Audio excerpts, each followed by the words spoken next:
penyesuaian akun-akun. Ini salah satu langkah atau pembuatan siklus dalam akuntansi itu yang kedua. Jadi bisa dibilang ini salah satu siklus pertengahan yang ada dalam akuntansi. Nah, kalau misalnya di sini salah satu menjadi titik penting juga. Kalau misalnya ada kesalahan, itu akan membuat proses pelaporan atau siklus akhir itu juga akan salah. Makanya jangan sampai di sini ketelitiannya itu kurang. Makanya harus diperhatikan, harus lebih teliti lagi, harus lebih cermat lagi, harus lebih melihat bagaimana dampak suatu transaksi seperti yang ada di penyesuaian ini. Nah, di sini saya sudah ada tulis bahwa penyesuaian akun-akun itu hanya jurnal penyesuaian sampai ke neraca saldo disesuaikan. Jadi masih belum sampai ke pembuatan laporan keuangan, belum. Ini baru ke proses pertengahan tadi yang saya bilang. Oke ya. Nah, sebelum kita membahas lebih lanjut mengenai penyesuaian, kita itu harus tahu dulu waktu dalam akuntansi. Jadi, kenapa sih para akuntan itu harus membagi umur ekonomis perusahaan menjadi beberapa periode tertentu? Karena kalau misalnya dalam suatu perusahaan ya, kalau misalnya dia itu langsung 1 tahun saja periodenya itu rasanya panjang, terlalu panjang. Ya, kalau misalnya 1 tahun itu berarti 12 bulan. Maka dari itu ya perlu kita bagi dari 1 tahun itu menjadi beberapa periode. Nah, periodenya seperti bulanan, ya, tribulan, kuartalan, semesteran, dan tahunan. Ya, bulanan saya yakin pada tahu ya. Kalau tribulan itu berarti dia 3 bulan. Kuartalan itu berarti 1 tahun dibagi jadi 4. Berarti apa? 3 bulan. Artinya tribulan dengan kuartalan itu adalah sama. Jadi tribulan itu 3 bulan dalam bahasa Jawa. Kalau kuartalan itu adalah 3 bulan juga, tapi dia dalam bahasa Inggris, quarter. Ya, kemudian selanjutnya itu adalah semesteran. Ya, berarti 6 bulan. Baru yang terakhir adalah tahunan.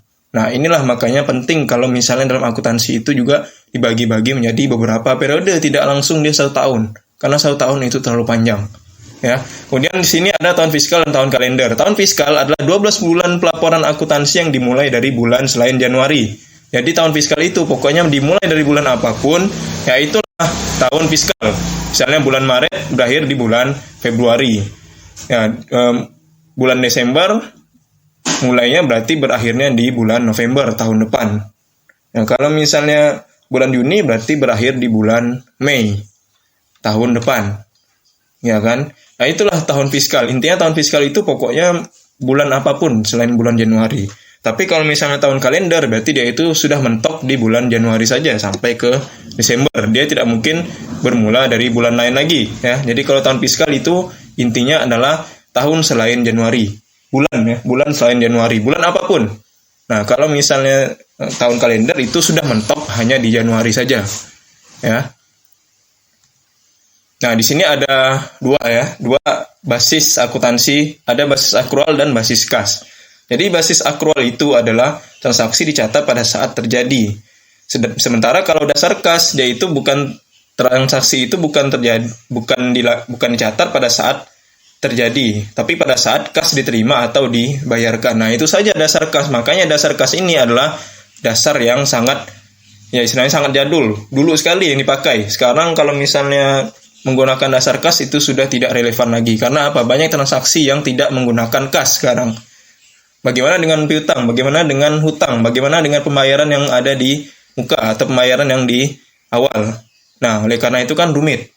Ya kan? Jadi itu tidak bisa kita pakai kalau misalnya menggunakan dasar kas pada zaman sekarang. Dasar kas itu memang hanya pada zaman dulu saja. Makanya sekarang itu sudah menggunakan dasar akrual. Dasar akrual itu transaksi dicatat pada saat terjadi.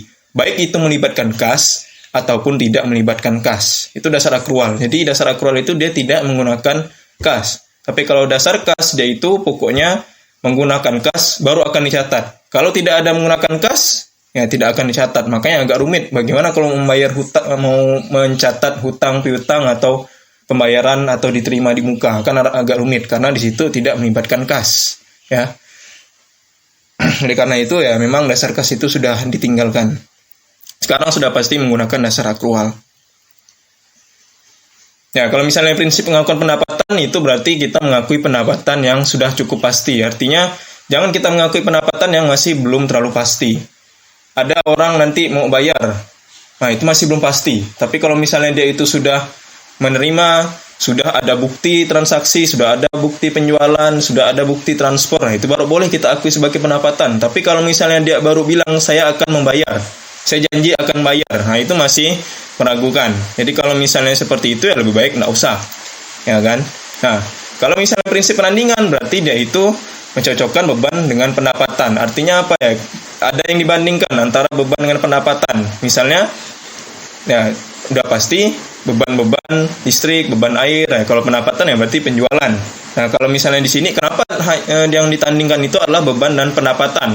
Karena memang ya itu prinsip penandingan. Jadi prinsip penandingan itu dia membandingkan antara pendapatan dan beban.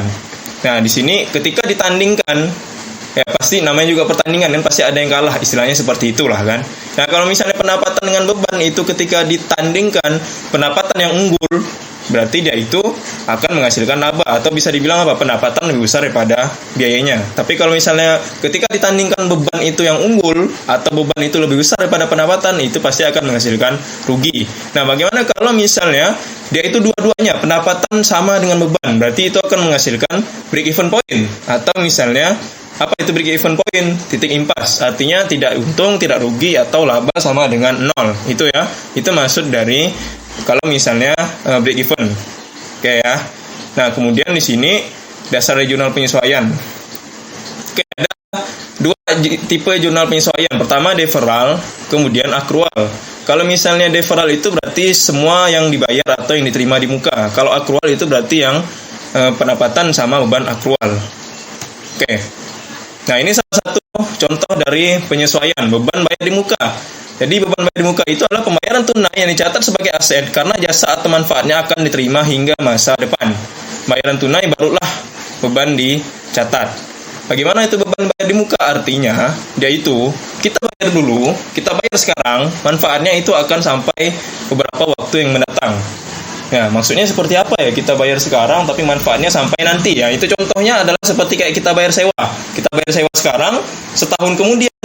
Nah, itulah dia menjadi aset kita. Makanya kalau beban bayar di muka itu dianggap sebagai aset, tapi aset yang sifatnya sementara. Ya, jadi bukan aset yang permanen. Beban bayar di muka itu adalah aset yang kita miliki pada saat waktu tertentu saja. Ketika sudah habis waktunya, ya udah itu bukan berarti milik kita lagi. Itulah beban bayar di muka. Jadi beban bayar di muka itu adalah biaya yang akan habis waktu berjalan atau karena penggunaan. Jadi beban bayar di muka itu pasti akan habis. Mau kita tidak pakai pun, mau kita pakai pun tetap habis. Habisnya karena apa? Habis karena waktu. Nah, itu tadi kan, karena memang beban bayar di muka itu adalah salah satu aset yang sementara, dimiliki hingga waktu yang tertentu saja, tidak dimiliki hingga selama-lamanya. Maka dari itu, inilah yang membuat ya, beban bayar di muka itu adalah beban yang aset sementara. Ya. Jadi, dia itu akan habis, pasti habis. Entah itu digunakan ataupun tidak, habisnya gara-gara waktu. Nah, itu ya. Nah, ini salah satu contoh untuk membeli perlengkapan. Beli perlengkapan untuk ATK senilai 2.500. Ya, jadi dia itu beli perlengkapan 2.500. Tapi pada saat akhir Oktober, 31 Oktober, perlengkapan yang tersisa adalah 1.000. Nah, di sini kita sudah kelihatan bahwa ATK itu dia beli awal 2.500, tapi pada saat akhir bulan ternyata masih tersisa 1.000. Berarti nah, yang terpakai itu berapa? Ingat, kalau penyesuaian itu adalah yang terpakai, bukan yang tersisa. Ya, jadi penyesuaian itu yang kita gunakan adalah yang terpakai, bukan yang tersisa. Beda ya. Jadi kalau misalnya di sini kita beli 2.500, sisanya 1.000, berarti yang terpakai berapa? 1.500. Berarti tinggal dikurangi kan? 2.500 dengan 1.000 dikurangi 1.000. Nah, bagaimana kalau misalnya di sini namun perlengkapan yang terpakai adalah 1.000. Ingat, tadi saya sudah bilang bahwa penyesuaian itu adalah yang terpakai. Kalau misalnya dia bilang yang terpakai adalah 1.000, ya udah langsung aja di sini nilainya adalah 1.000. Ya, 1.500 ya. Kalau di sini 1.500. Kalau misalnya dia bilang perlengkapan yang terpakai adalah 1.000, berarti di sini ya 1.000 kita ganti. Nah, karena di sini yang tersisa ya, ingat tersisa, berarti kita harus cari yang terpakai. Bagaimana cari yang terpakai? Berarti tinggal dikurangi saja kan. Nah, di sini beban perlengkapan adalah 1.500 dan perlengkapan 1.500. Ini adalah jurnal penyesuaiannya. Nah, salah satu hal yang penting dalam penyesuaian itu adalah jurnal penyesuaian pasti hanya itu saja. Jadi, kalau misalnya buatlah jurnal penyesuaian untuk beban untuk perlengkapan. Udah pasti jurnalnya seperti ini. Beban perlengkapan, debit, perlengkapan kredit. Ingat, kalau misalnya masuk ke dalam itu adalah kredit, ya. Jadi kalau misalnya buatlah jurnal penyesuaian untuk perlengkapan, itu sudah pasti beban perlengkapan sama perlengkapan. Nah, tinggal di sini nilainya yang menjadi masalah di situ tadi saya bilang. Jadi kalau misalnya nilainya itu bisa 1000, bisa 1500, bisa juga 2500, tergantung dari kalimat yang ada di situ ya. Makanya kalau misalnya penyesuaian di sini, jurnalnya sebenarnya cukup mudah, cuman ya yang sering salah, terus yang juga yang sering salah arti ya. Nah, inilah kalimatnya. Makanya kalimatnya itu harus benar-benar dibaca dengan seksama. Ya. Oke, jadi beban perlengkapan dan perlengkapan 1500. Karena di sini yang cari adalah yang terpakai. Penyesuaian itu adalah yang terpakai. Nah, kemudian ya, grup membayar 600 untuk polis asuransi selama 1 tahun. Asuransi dimulai 1 Oktober. Ya. Jadi buatlah penyesuaian untuk mencatat asuransi. Ini juga sama. Pasti beban asuransi bayar di muka. Ini juga saya bisa pastikan bahwa kalau misalnya penyesuaian itu sudah pasti ya beban asuransi bayar di muka. Untuk asuransi ya. Buatlah penyesuaian untuk asuransi. Beban asuransi, debit, asuransi bayar di muka. Itu udah pasti. Nah, cuman di sini nilainya 50. Dapat dari mana 50? Nah, di sini kita harus lihat dulu kalimatnya ya. Dia bilang membayar 600 selama 1 tahun. Ya, asuransi dia mulai 1 Oktober. Nah, berarti di sini bagaimana? Dia bilang penyesuaian dilakukan per bulan. Berarti 600 dibagi dengan 12. 12 itu dari mana? Berarti jumlah bulan dalam 1 tahun. Ya, jadi 600 dibagi dengan 12. Ya, dapatlah hasilnya itu 50. Ya. Nah, di sini juga kita harus perhatikan ya. Penyesuaian dilakukan pada saat akhir Desember. Berarti kalau misalnya di situ dia bilang akhir Desember, nah ini harus hati-hati lagi. Makanya kalau penyesuaian ini saya sudah bilang di awal bahwa memang harus hati-hati melihat kalimatnya. Kalau misalnya di sini penyesuaian per bulan ya udah langsung aja 600 bagi 12 kan. Tapi kalau misalnya dia bilang karena penyesuaian dilakukan akhir Desember misalnya ya, penyesuaian dilakukan akhir Desember. Berarti di situ kita hitungannya dari mana dulu? Lihat, dimulai dari 1 Oktober. Penyesuaian dilakukan Desember. Berarti dari Oktober ke Desember itu ada 3 bulan. Oktober, November, Desember. Ingat, Oktober itu terhitung. Oktober, November, Desember. Berarti ada 3 bulan. Nah, bagaimana perhitungannya? Berarti dia itu 3/12 kali 600. Ya. Itu kalau misalnya dia bilang penyesuaiannya dilakukan di akhir bulan Desember. Bagaimana kalau misalnya dia bilang penyesuaian dilakukan di awal bulan Desember? Nah, berarti apakah 3/12? Tidak bisa. Kenapa? Karena kalau misalnya awal bulan, berarti bulan Desembernya itu tidak masuk. Kalau misalnya akhir bulan, ya Desembernya masuk. Tapi kalau misalnya awal bulan, Desembernya tidak masuk. Sehingga menjadi dari Oktober ke November saja kan, ada 2 bulan. 2/12 jadinya.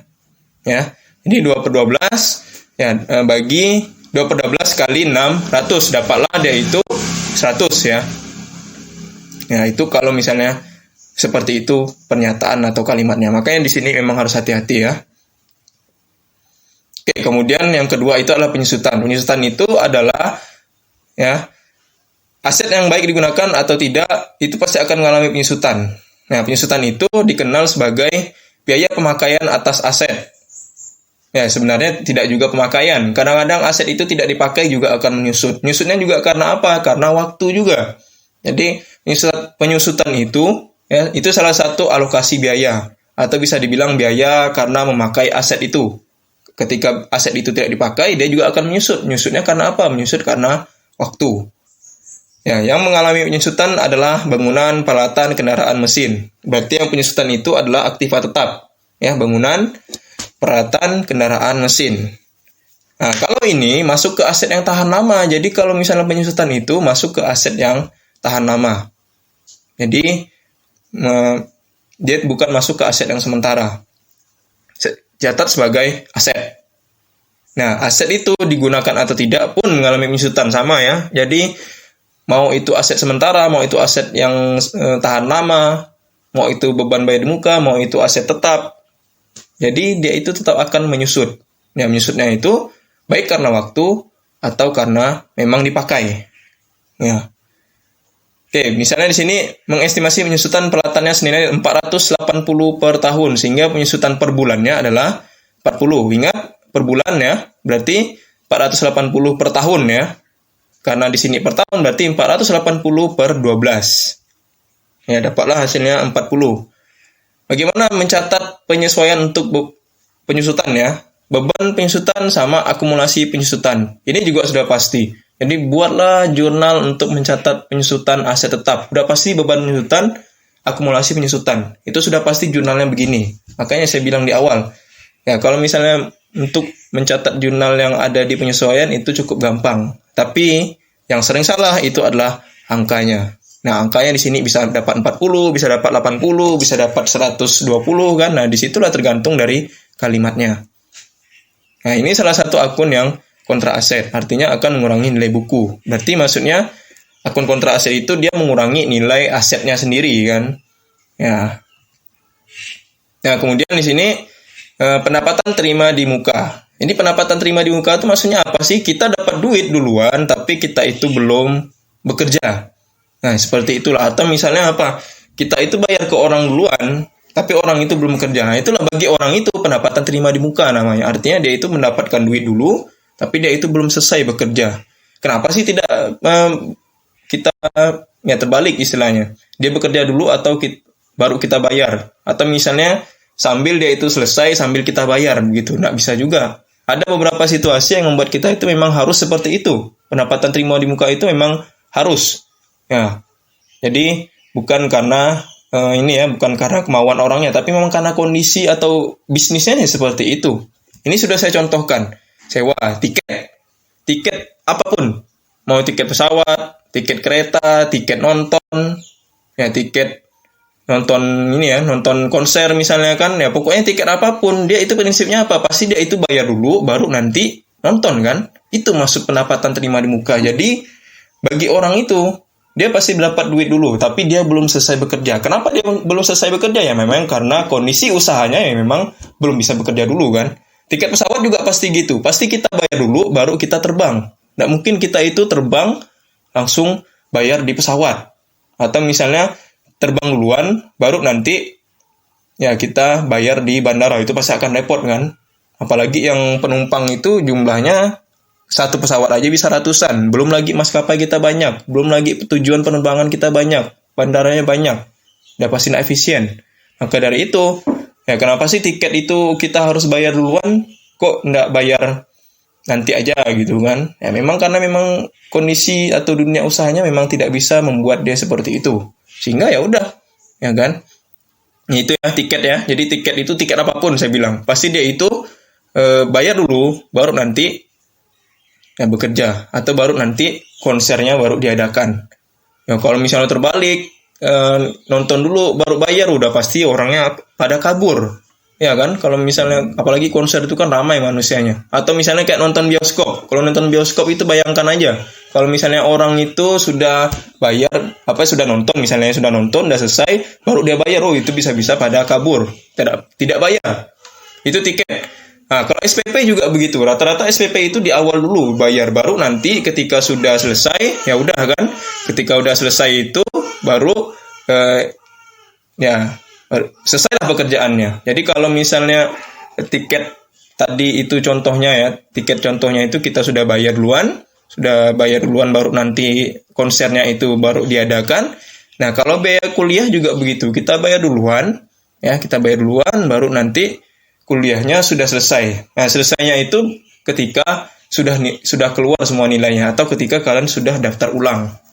Ya, langganan majalah juga biasanya begitulah ya, tapi tidak semua majalah. Deposito juga begitu. Jadi kita itu bayar sekarang, manfaatnya akan kita terima di nanti ya, itu deposito. Jadi inilah pendapatan terima di muka. Ya, kita dapat duit duluan tapi kita belum bekerja.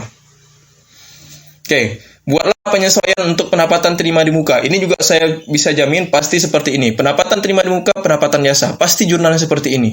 Ya, tidak ada yang lain. Buatlah jurnal penyesuaian untuk pendapatan terima di muka. Pendapatan terima di muka, pendapatan jasa. Nah, di sini artinya apa? Orang itu sudah menyelesaikan pekerjaannya, baik itu penuh maupun sebagian. Nah, di sini kita bisa lihat menerima pembayaran tunai sebesar 1.200 tanggal 2 Oktober diselesaikan pada saat akhir Desember. Jadi per bulannya 1.200 dibagi 3. 3 itu dari mana? Ingat, lihat bulannya. 2 Oktober, kemudian di sini Desember. Berarti dari awal Oktober sampai akhir Desember. Awal Oktober, ya, Oktober, November, Desember. Ingat, kenapa Desember itu kita hitung? Karena akhir Desember, bukan awal Desember. Berarti dia itu November, Oktober, November, Desember. Ada 3 ya. Nah, 12 bagi 1.200 ya, 1.200 bagi 3 itu hasilnya adalah 400. Ingat, ini bukan per tahun ya. Kenapa sih tidak seperti di awal dibagi 12 saja gitu kan? Ya memang di sini kalimatnya itu pembayaran tunai, bukan per tahun, apalagi per bulan ya. Jadi dia itu kalimatnya tidak ada per tahun atau per bulan. Langsung saja, kalau misalnya tidak ada kalimat seperti itu, langsung kita bagi saja di sini. 1.200 bagi berapa? Oh, Oktober ke akhir Desember ada 3 bulan. Makanya di sini dapat nilainya 400. Ya, kalau jurnal tuh sudah pasti seperti inilah ya, pendapatan terima muka dengan pendapatan jasa. Cuman yang menjadi masalahnya adalah nilainya 400. Oke, dari tadi penyesuaian untuk pendapatan terima di muka. Kalau ini penyesuaian untuk pendapatan akrual. Kalau pendapatan akrual itu bagaimana sih? Nah, kalau pendapatan akrual itu terbalik. Orang itu sudah bekerja tapi belum dibayar. Ya kan? Nah, itu pendapatan akrual, beda dengan pendapatan terima di muka. Pendapatan terima di muka itu dia dapat duit, belum bekerja. Kalau pendapatan akrual, dia itu sudah bekerja tapi belum mendapatkan duit. Nah, itu maksud dari pendapatan akrual. Ya, jadi di sini ya, sewa, bunga, dan jasa, dan lain-lain ya. Nah, ini piutang pendapatan jasa. Ya, ini banyak sih contohnya ya, seperti kayak apa itu yang kampanye itu kan bagian percetakan ya. Biasanya dia itu kerja dulu baru nanti bayarnya. Nah, itu yang paling sering seperti itu, percetakan. Percetakan banner ya, atau misalnya baliho. Nah, itu biasanya dia kerja dulu baru bayarnya nanti. Oke, di sini buatlah jurnal penyesuaian untuk pendapatan akrual. Sudah pasti dia jurnalnya piutang dan pendapatan jasa, ya. Sudah pasti seperti itu. Ini tadi saya juga sudah bilang bahwa pendapatan akrual itu sudah pasti piutang, pendapatan jasa. Nah, penyesuaian itu jurnalnya pasti begini, piutang, pendapatan jasa. Cuman di sini 200 kenapa? Oh, karena tidak ada keterangan apapun. 200 atas jasa iklan yang belum dibayar. Udah, kalau misalnya tidak ada keterangan apapun, langsung saja di sini kita tulis nilainya 200. Nggak ada keterangan per tahun, per bulan, atau bulan apa di situ kan, tidak ada. Nah, jadi kalau misalnya tidak ada keterangan seperti itu, ya udah langsung aja kita masukkan nilainya. Kalau beban akrual bagaimana ya? Kalau beban akrual itu berarti ya dia itu sudah menikmati tapi belum bayar. Nah, ini terbalik ya. Jadi kalau misalnya pendapatan akrual tadi itu kita sudah bekerja tapi belum membayar, kalau ini terbalik, ya kita sudah menikmati pekerjaan dia tapi kita yang belum membayarnya. Nah, itulah beban akrual. Contohnya seperti apa sih ya? Yang paling sering itu adalah tagihan listrik atau tagihan air. Dia kan pasti ngasih air dulu baru bayarnya nanti. Nah, mungkin dia itu terbalik. Kita bayar duluan baru ngasih airnya atau ngasih jasanya nanti. Ya, nggak mungkin lah. Karena apa? Pemakaian air itu kan berbeda-beda. Jadi pemakaian air, pemakaian listrik, misalnya memang bukan voucher ya. Ya, pemakaian tagihan telepon misalnya kan, nah itu kan tergantung dari berapa banyak orangnya makai. Maka dari itu dia baru bisa diketahui pada saat akhir bulan. Nah, pada saat awal bulan ya nggak mungkin bisa langsung tahu berapa tagihannya kan. Oke, di sini ya, menandatangani wesel bayar 3 bulan sejumlah 5.000 ya dengan tingkat bunga 12%, jurnal untuk mencatat bunganya yang terutang per bulan. Nah, ini kalimatnya juga kita harus perhatikan ya. Wesel bayar 3 bulan, 5.000, 1 Oktober, tingkat bunga 12%. Mencatat bunga yang terutang per bulan. Berarti dia itu ya 5.000 dikalikan dengan 12%, dikalikan dengan 1/12. Nah, kenapa 1/12? Ya, 5.000 kalikan 12% ya. Kenapa 1/12? Karena di sini dia minta terutang per bulan. Berarti 1/12. Nah, 3 bulan ini apa? 3 bulan ini sebenarnya ya semacam pengecoh juga. Ini adalah jatuh tempo dari wesel itu. Bukan berarti penyesuaiannya. Jadi, wesel bayar 3 bulan di sini itu bukan menunjukkan informasi tentang penyesuaian. Tapi dia itu menunjukkan hanya ya jatuh tempo dari wesel itu. Karena di sini yang diminta adalah terutang per bulan. Ingat, yang kita harus lihat itu adalah penyesuaian yang diminta itu bagaimana? Per bulan kah? Per 3 bulan kah? Atau pada saat berakhir bulan apa? Ya. Jadi 5.000 dikalikan dengan 12% dikalikan dengan 1/12. Kenapa 1/12? Karena dia itu pakai bulan di sini ya. Kalau misalnya dia itu pakai hari bagaimana? Berarti tingkat bunga 12% misalnya. Mencatat bunganya itu ya terutang misalnya pakai harian. Wesel bayar 120 hari misalnya. Berarti di sini adalah 120 bukan 120 ya. Karena ini dia masih pakai per bulan atau ini ya per hari ya. Berarti dia itu 30/360. Ya, itu yang membedakan ya. Jadi itu ya. Intinya adalah 360 hari pembaginya. Kenapa penyebutnya itu adalah 360 hari? Karena dia itu ya jumlah hari dalam setahun sebenarnya 365, tapi dalam akuntansi itu 360 hitungannya ya. Jadi dia itu ya kalau misalnya di sini dalam harian, Wesel bayar 120 hari, terutang per bulan ya berarti dalam satu bulan itu diasumsikan 30 hari. 30/100 360 ya. 30/360. Kalau misalnya dia bilang terutang 3 bulan, berarti dia itu 90/360. Nah, intinya di situ kembali kita lihat ya, bagaimana dia itu apakah bulanan atau harian. Mengakui utang gaji karyawan senilai 400 per hari. Oke, dapat 1.200, ini tinggal dikalikan saja ya. Dia membayar hutang selama 3 hari, terutangnya itu 400 per harinya, ya udah tinggal kalikan aja. Nah, ini juga kalau beban akrual dia pasti beban dan hutang.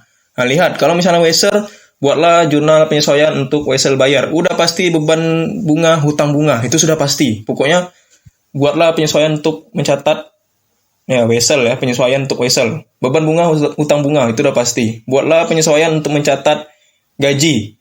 Pasti beban gaji, hutang gaji. Makanya saya bilang, ya mudah. Sebenarnya, jurnalnya itu sangat mudah. Ya, cuman yang sering salah itu adalah angkanya. Makanya di sini angkanya itu harus hati-hati. Lihat kalimatnya secara baik, secara seksama, secara cermat ya. Oke, ini adalah neraca saldo disesuaikan. Yang berarti dia itu adalah proses setelah neraca saldo dan jurnal penyesuaian. Nah, ini ya di sini yang merah-merah itu maksudnya adalah akun tambahan. Hasil penambahan atau pengurangan dari akun sebelumnya. Ini ya. Nah, ini persiapkan laporan keuangan. Ya, ini persiapan laporan keuangan. Oke, ini saya yakin ya mungkin masih beberapa bingung ya. Nggak apa-apa, ini saya jelaskan teorinya dulu. Nanti setelah ini akan saya jelaskan yang lanjutannya. Ya, yang lanjutannya itu ini ya, teknis bagaimana mengerjakan jurnal penyesuaian ya dari neraca saldo, jurnal penyesuaian sampai ke neraca saldo disesuaikan. Saya akan jelaskan ya setelah yang materi ini. Oke, saya harap ini bisa dipahami ya.